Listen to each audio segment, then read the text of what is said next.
예, 오늘 이사야 제46장 본문 말씀을 통해서 하나님의 사랑 이런 제목으로 하나님 말씀을 증거하고 은혜 받고자 합니다. 하나님의 사랑. 이 고레스라고 하는 이 페르시아의 건국자가 이제 이스라엘을 회복시키는 하나님의 일꾼으로 이제 쓰임 받는 것이 44장에 명시되어 있는데, 그 구체적으로 이 고레스 왕이 오면 그 어떤 일을 할 것인가, 이 구체적인 고레스의 사역의 범위와 결과에 대해서 45장에서 언급하고, 여기 이제 46장은 바벨론의 이 멸망 기사를 언급하고 있습니다. 특별히 이스라엘의 이 회의적인 반응을 염두에 두면서 바벨론 우상의 무능함과 그 다음에는 바벨론 자체의 임박한 몰락을 제시하고 있다는 말. 특별히 46장에서는 바벨론의 우상의 무력함과 몰락에 대해서 언급하고 있는 것입니다. 1절부터 2절까지는 이방 나라와 우상들은 엎드러진다는, 여기서 이방 나라는 바벨론을 가리키죠. 그 다음에 3절로 4절은 여호와는 자기 백성을 어릴 때부터 품어주셨다는, 그 다음에 5절로 7절은 열방의 신들은 여호와와 비교할 바가 못되기 때문에 여호와만 섬기라는 것. 그 다음에 마지막 8절 23절은 여호와께서 미래에 대한 일을 예언하시고 성취시키심에 대해서, 이렇게 크게 네 가지의 대지로 말씀을 상고하고자 합니다. 이방 나라와 우상들은 엎드러진다는 것. 1절로 2절을 읽어주시기 바랍니다. 벨은 엎드러졌고 느보는 넘어졌으며 그들의 우상들은 짐승과 가축이 실어가니 너희가 메고 다니던 것들은 무거운 짐일 뿐이며 지친 짐승들에게 짐이 될 뿐이다. 그들은 넘어졌고 함께 엎드려졌으니 그들은 그 짐을 구할 수 없을 뿐 아니라 포로로 잡혀갈 것이다.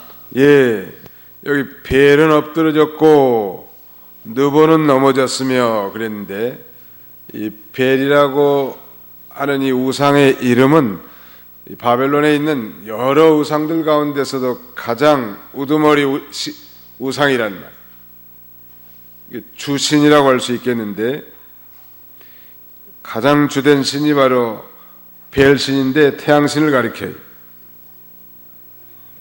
그 별명은 말뚝신, 마르둑이라고도 하지만 말뚝신. 그 다음에 누보라고 하는 우상은 벨 우상의 아들이고 그 벨 우상의 사자인데 문학과 과학, 농업의 신이라고 합니다. 하나님께서 이제 바사, 즉 페르시아의 고레스 왕을 일으켜서 바벨론을 쳐서 멸망을 시킬 건데, 자기 백성 유다 백성들을 회복시키기 위해서 그때 이 바벨론 사람들이 섬기던 우상 벨과 느보가 다 엎드러지고 구부러지게 된다는 거예요. 그래서 이 엎드러지고 무너진 벨과 느보 신을 이제 짐승에게 끌려간다는 거예요. 이 바벨론이 멸망할 때 그 나라를 점령한 이 페르시아 군인들이 탈취물을 끌어가면서 아마 이 바벨론 우상들도 끌고 간 것 같아요. 그런데 46장 1절 하반절에 보면 너희가 메고 다니던 것들은 무거운 짐일 뿐이며 지친 짐승들에게 짐이 될 뿐이다.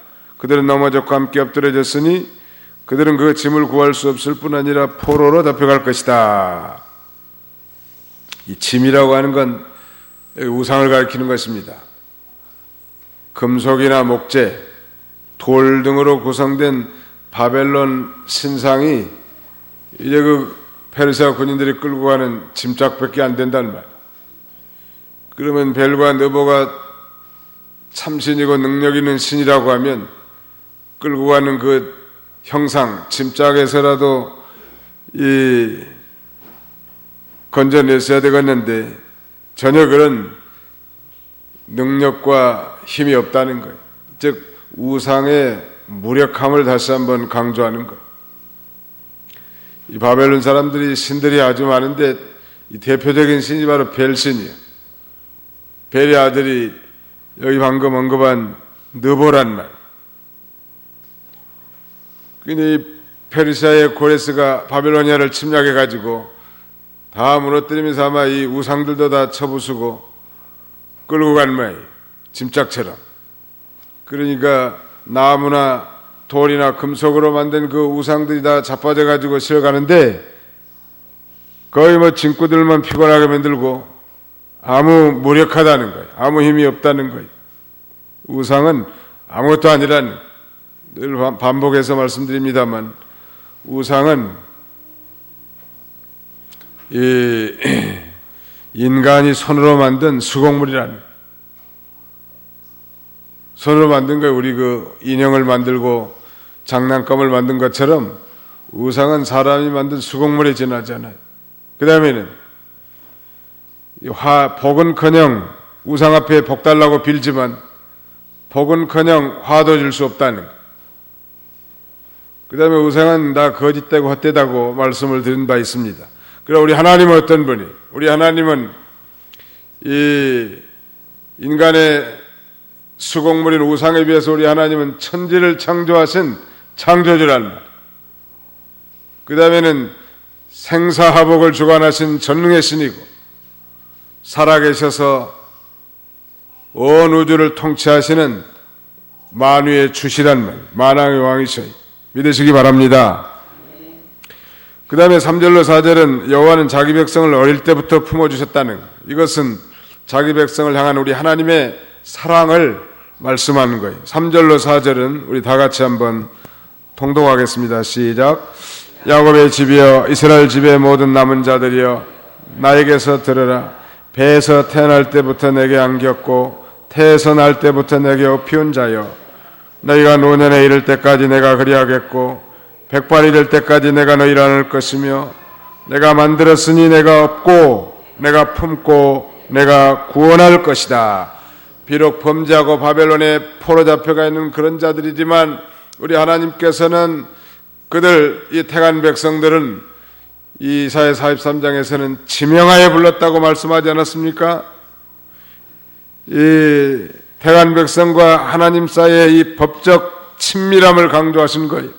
근데 여기서는 지금 더 나아가서 하나님이 마치 갓 태어난 자식을 그 부모가 끔찍이 사랑하고 품는 것처럼 자기 백성들을 사랑하실 것을 말씀해 주는데 그것을 마치 그 부모와 자식 간의 이 혈육의 사랑을 예를 들어서 언급하고 있는 거예요. 그것도 끝까지 변치 아니하시고 사랑할 걸 가르쳐줘. 우리 하나님의 사랑은 변함없는 사랑이에요.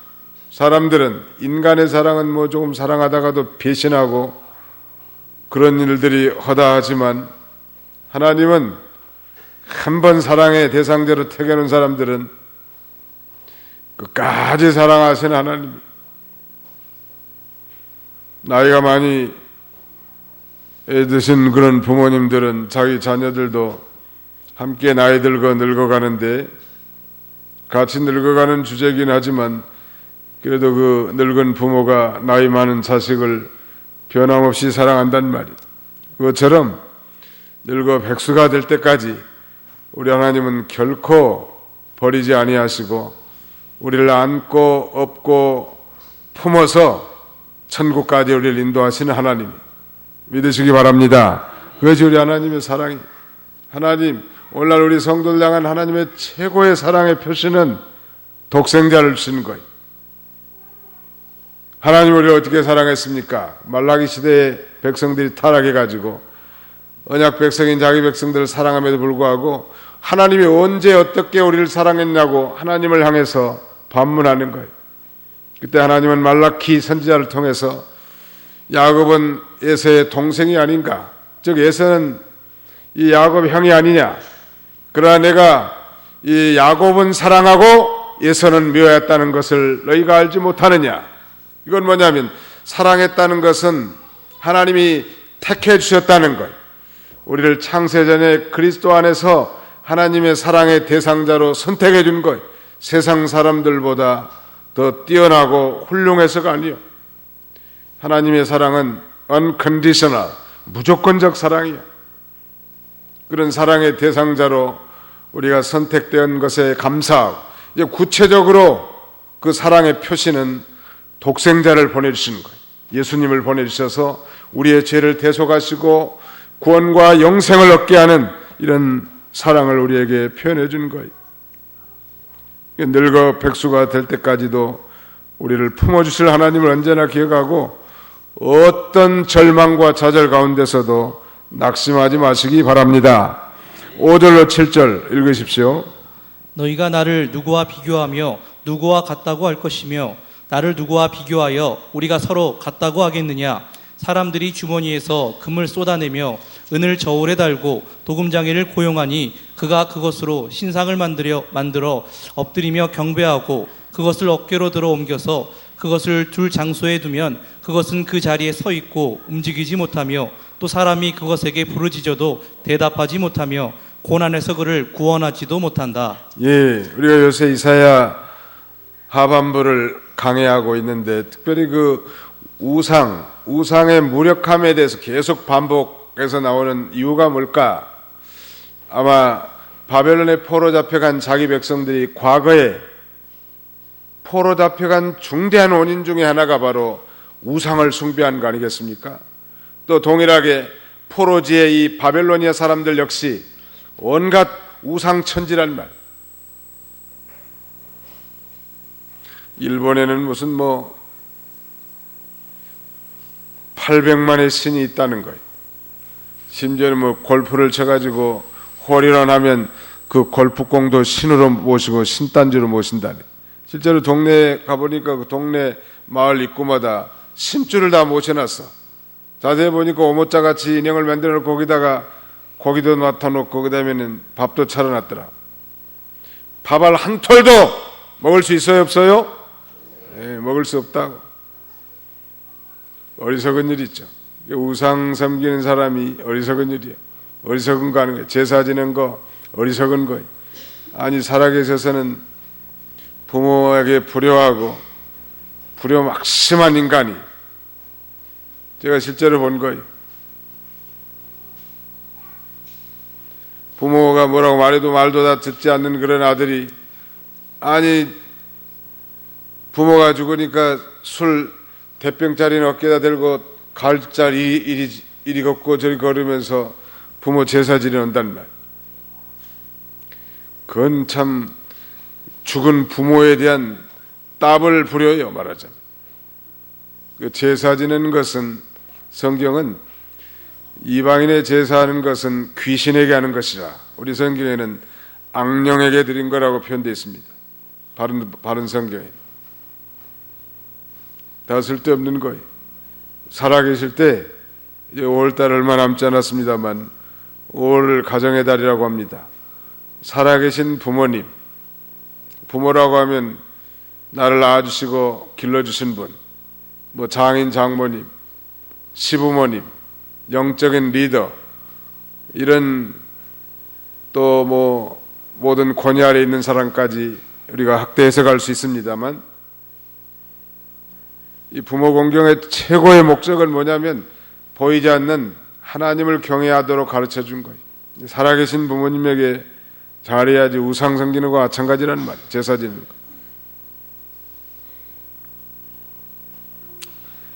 이 5절로 7절은 여러 나라의 신들은 여호와와 비교할 바가 못되기 때문에 여호와만 섬기라는 거예요.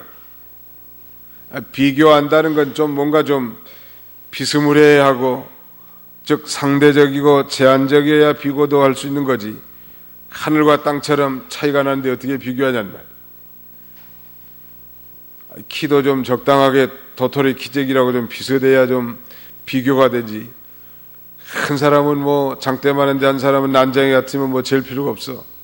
하나님과 어떻게 비교할 수 있겠냐는 말. 거의 지금 그렇게 말씀하지 않습니까? 7절 말씀에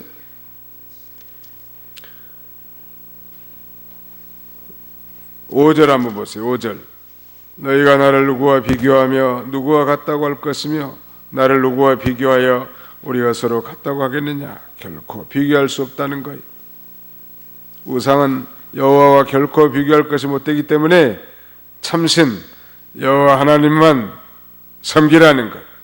그럼에도 불구하고 사람들이, 특별히 이 사람들은 아마 이 바벨로니아 사람들 같은데, 바벨로니아 사람들이 주머니에서 금을 쏟아내며 그 다음에는 은을 저울에 달고 도금장이를 고용하니 그가 그것으로 신상을 만들어 엎드리고 경배하고 그것을 어깨로 들어 옮겨서 그것을 늘 장소에 두면 그것은 그 자리에 서 있고 움직이지 못하며 또 사람이 그것에게 부르짖어도 대답하지 못하며 고난에서 그를 구원하지도 못한다. 우상 만드는 데는 뭐 노태우 대통령 당시에 대구의 팔공산 자락에 있는 동화사에 큰 석상을 세워놨는데 한 150억이 들어간 거예요. 그때 돈을. 1990년대 초반이니까 큰 돈이란 말. 이 150억이 과연 불자들을 통해서 연보된 것인지는 아니면 국민 세금으로 문화재 복원을 위해서 지원된 것인지는 알 수는 없지만 엄청난 돈이란 말. 그 돈을 좀 우리 상대형 교회에 주면 좀 교육관도 좀 짓고 그 다음에는 좀 주차장도 좀 넓힐 수 있겠구만은 뭔 돈이 그렇게 많은데 그렇게 뭐 신상 돌상을 한 30m짜리를 우뚝 세워놨단 말. 어김없이 뭐 공부 많이 한 사람이나 적게 한 사람이 와가지고 뭐 합장하고 복 달라고 비는데 복은커녕 화도 줄 수 없는 존재. 아무 말이 없어.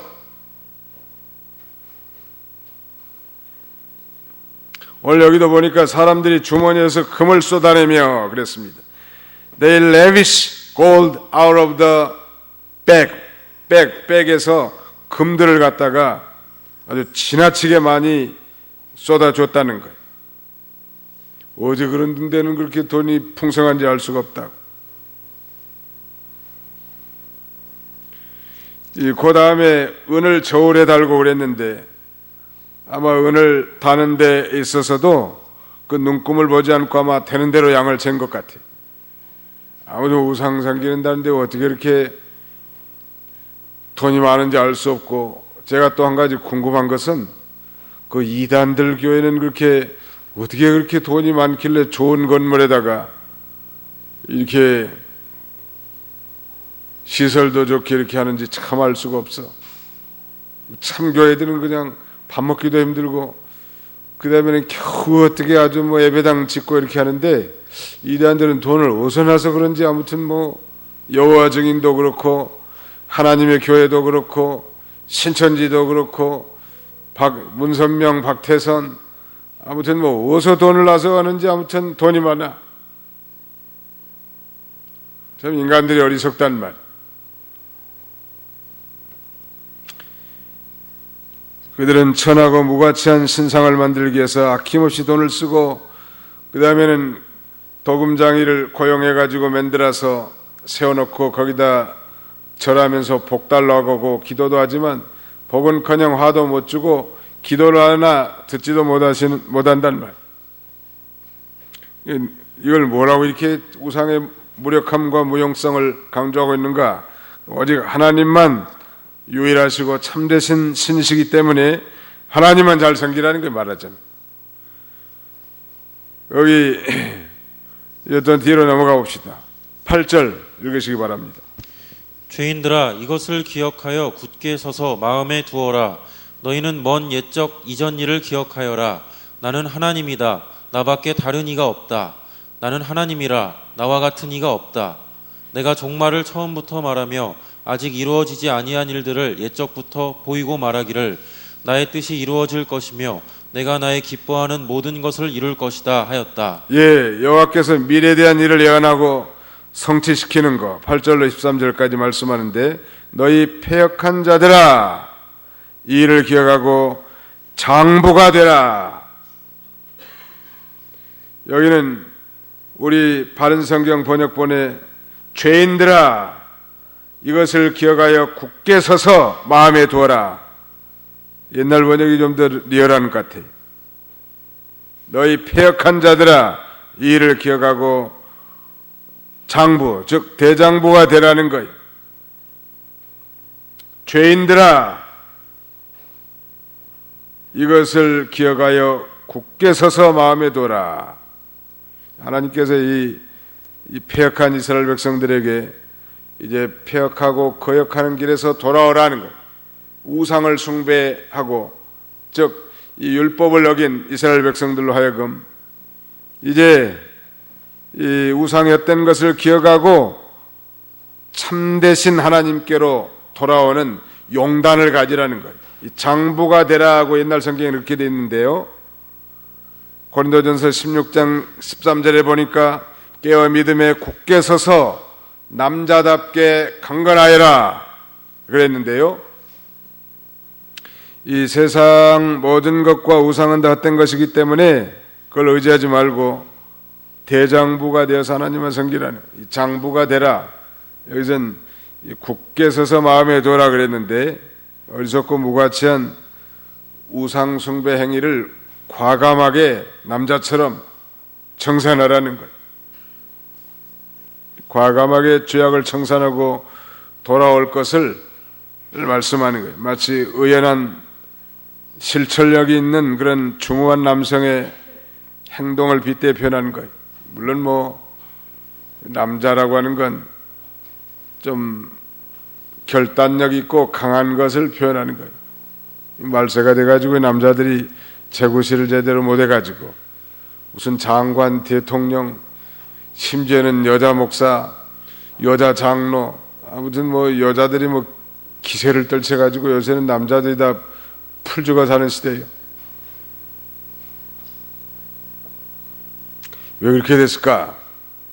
세상이 거꾸로 된 세상이 됐는데 남자들이 재구실을 못하는 것 같아요. 성경도 좀 이제 바꿔줘야 될 그런 시대가 된 것 같아요. 남자답게 강건하여라, 대장부가 되어라, 이런 말을 쓰기가 곤란하게 됐다고. 여자들이 더 대장부같이 살고 여자들이 아주 남자같이 강건하게 믿음을 지키는 시대가 돼가지고 남자들이 부끄러워. 오늘도 보니까 남자분들이 더 적잖아요. 3분의 1도 안 된다고. 여자만 못해. 이 죄인들아, 이것을 기억하여 굳게 서서 마음에 두어라. 우상을 숭배하고 하나님을 거역한 이 패역자들로 하여금 이제 그 우상 숭배의 무가치성을 깨닫고 이 과감하게 청산하고 결단하라는 거예요. 죄 짓던 자리에서 과감하게 결단하고 의의 길을 걸어가라는 거예요. 요새는 돈이나 세력, 자기 고집, 탐심, 이런 것들이 다 우상이 되어 있는데 세상 것들로 복받으려고 생각하면 그게 다 세상 것들이 우상이 되는 거예요. 하나님 밖에는 참신이 없고 의지할 것이 없다는 것. 그러므로 용기를 내서 남자답게 그 헛된 우상들을 끊어버리고 하나님 앞에 돌아와야 사는 것입니다. 그러면 뭐 세상 건 다 우상이고 잘못된 건가? 그런 이원론을 가르치는 거 아니? 그러니까 하나님보다 뭘 더 앞세우고 따라가고 의지하고 사랑하는 것, 그런 것들이 다 우상이에요.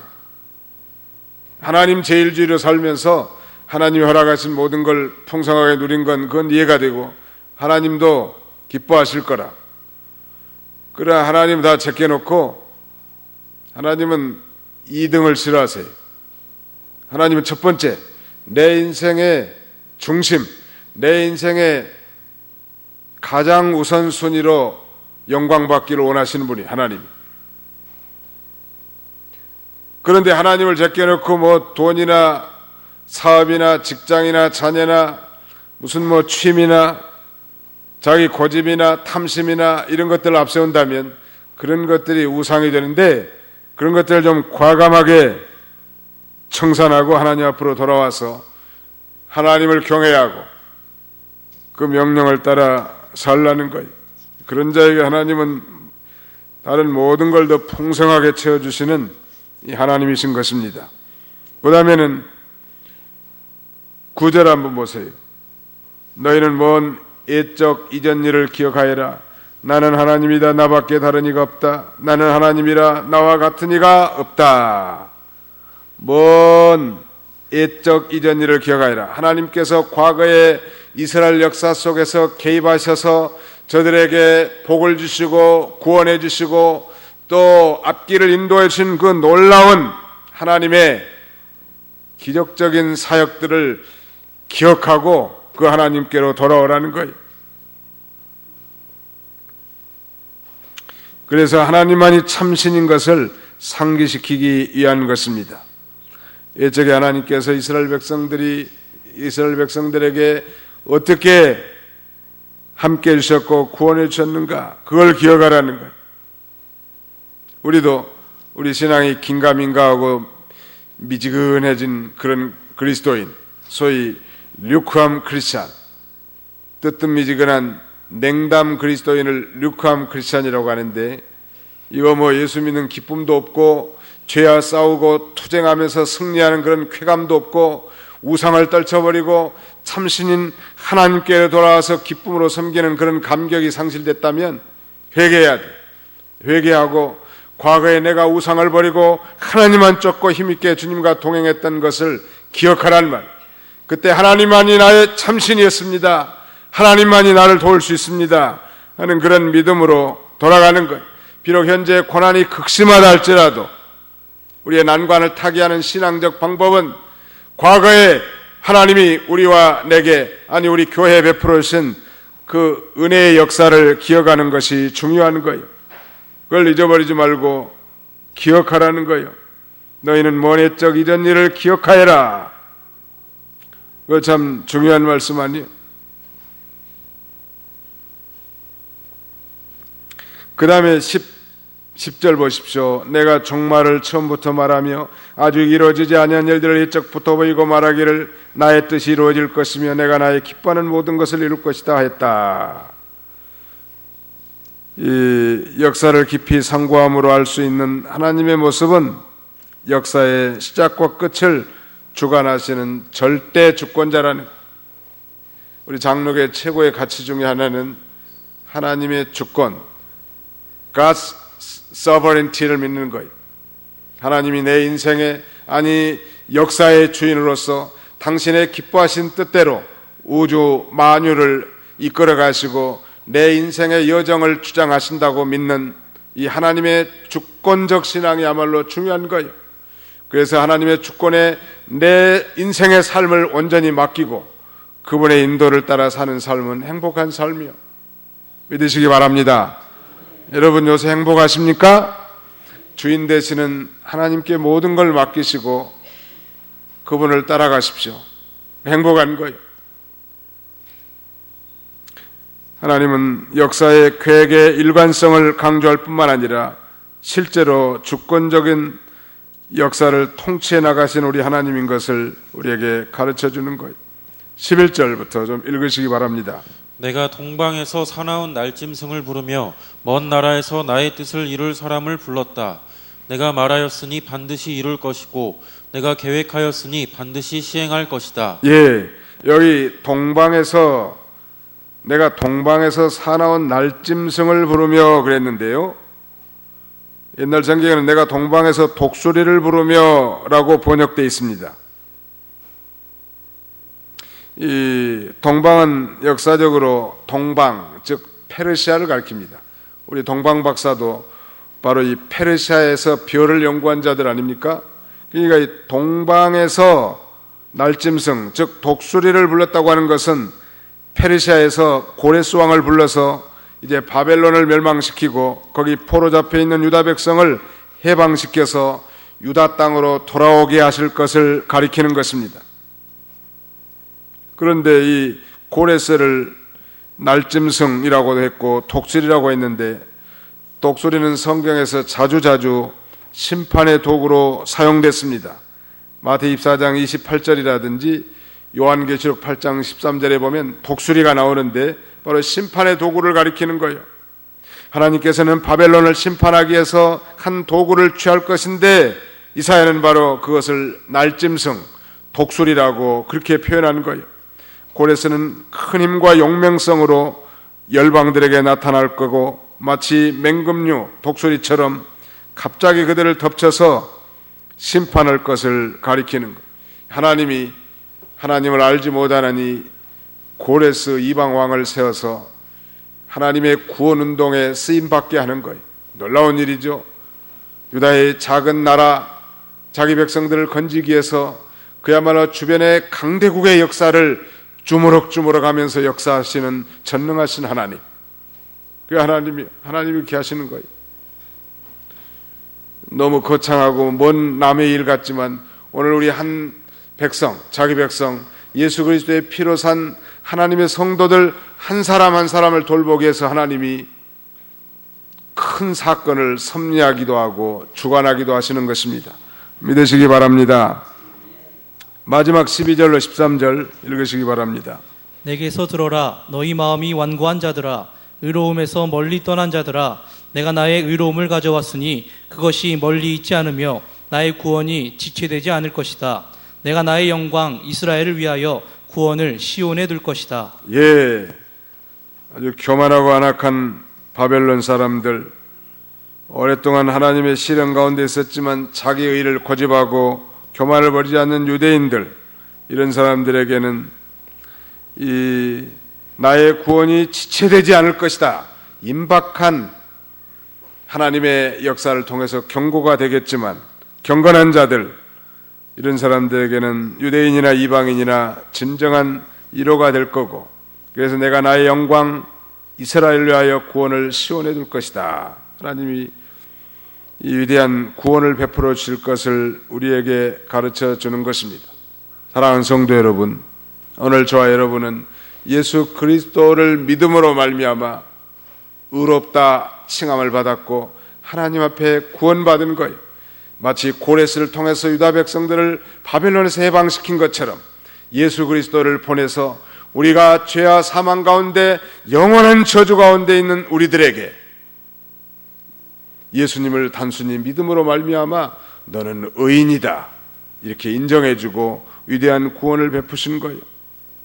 로마서의 주제어는 그래서 한마디로 말하면 하나님의 의, the righteousness of God인데 예수를 그리스도를 믿는 자에게 거저주시는 이신칭의를 논하고 있습니다. 그래서 로마서는 하나님 자신이 의로우신 하나님이신과 동시에 믿는 자를 의롭다 하시는 그런 칭의적 의를 동시에 설명하고 있습니다. 그러므로 오늘 여기서도 의는 인간에게 전가되는 구원의 의뿐만 아니라 하나님의 거룩하심을 나타내기도 하는 거예요. 이렇게 죄인을 의롭다 하면서도 하나님 자신의 의를 손상시킬 수 있는 오직 유일한 방법은 바로 예수 그리스도의 피로 말미암은 구속을 근거할 때 가능한 거예요. 우리 같은 죄인으로 출생해서 죄값으로 영원한 지옥 행벌 떨어질 인생들에게 다만 예수 그리스도를 믿음으로 말미암아 너는 의인이다 이렇게 인정해 줄 수 있는 것은 바로 예수 그리스도의 십자가에 흘리신 보배로운 피로 말미암은 구속으로 말미암아서 가능한 거예요. 이런 구원받은 은혜에 감사하고 이제 정말 하나님의 그 어떤 존재도 내 앞에 우상이 되지 않도록 하나님을 향한 절대적 신앙, 그 다음에는 하나님 제일주의로 삶으로 하나님의 영육간의 축복을 받는 저와 여러분들이 다 되시기를 주님의 이름으로 축원합니다.